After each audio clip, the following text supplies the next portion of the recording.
Behaviorism attempts to describe what exactly our mental states are. According to behaviorism, mental states are simply our behavioral dispositions. This means that a person is only in pain if they exhibit pain behavior that we associate with pain. For example, a person is only in pain if they visibly wince in pain or yell out, "Ouch!"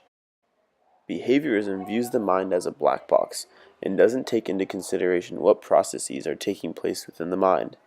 Behaviorism rejects the idea of Cartesian dualism, which is the idea that we possess an immaterial mind that is separate from our physical body, as according to behaviorism, the mind is a product of our physical behavioral states and nothing more. Behaviorism states that all types of learning come from the environment. The two main ways of learning new behavior are classical conditioning and operant conditioning. Let's begin with classical conditioning. The goal of classical conditioning is to get a neutral stimulus to evoke a response that it wouldn't otherwise. Let's look at the classic example of getting a dog to salivate when hearing a bell ring. Before conditioning, you give the dog food and it salivates. The food is the unconditioned stimulus, which causes an unconditioned response of the dog salivating.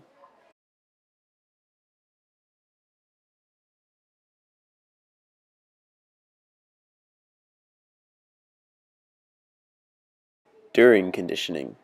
During this phase, you pair the neutral stimulus, which in this case is the sound of the bell, with the unconditioned stimulus, which is the smell of the food. You do this multiple times so that the dog learns to associate the sound of the bell with the smell of the food.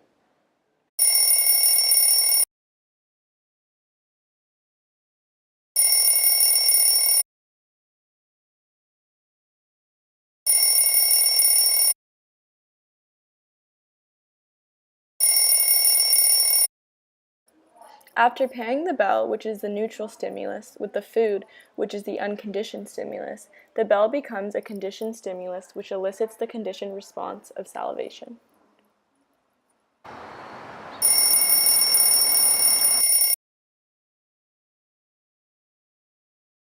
The second type of learning that behaviorism discusses is operant conditioning. This is a method of learning that occurs through reinforcements and punishments of behavior. There are four methods of operant conditioning: positive reinforcement, negative reinforcement, positive punishment, and negative punishment. Positive reinforcement is the introduction of a pleasant stimulus to encourage a behavior.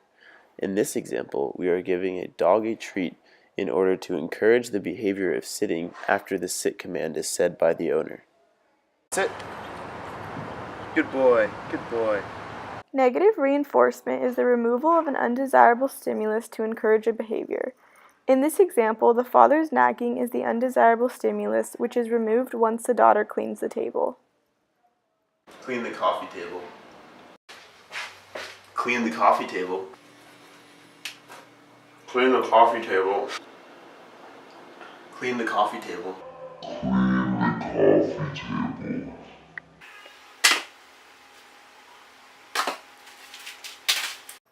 Positive punishment is the introduction of an unpleasant stimulus to discourage a behavior. In this example, a father is introducing the unpleasant stimulus of playing an annoying sound, which is meant to discourage the daughter from biting her nails.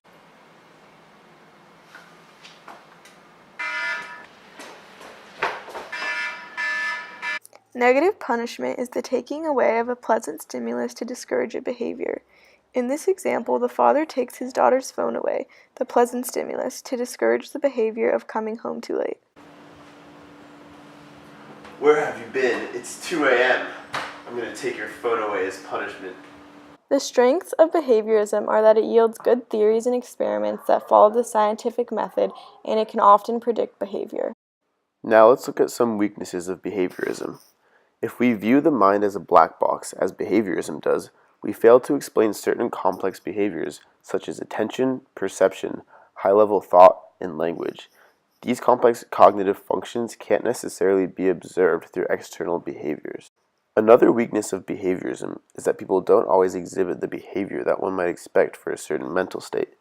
Let's look at the example of a man, Joe, going to the dentist.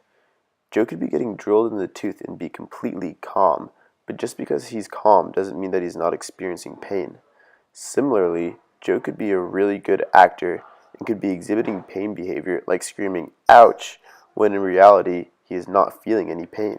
If behaviorism were true, then we would have to say he is actually experiencing pain, when in reality we know he isn't. A final weakness of behaviorism as a method of evaluating mental states comes when we look at certain behaviors, like crying. We run into a problem when trying to attribute a specific emotion to this behavior. Let's look at two scenarios. In the first, Billy is crying because he just failed his math test and he is very sad. In another, Lisa is crying because her father just came home from the military and she is extremely happy. Both people have the same behavior, but they have different mental states. Behaviorism fails to take into account the fact that a behavior can be attributed to multiple mental states.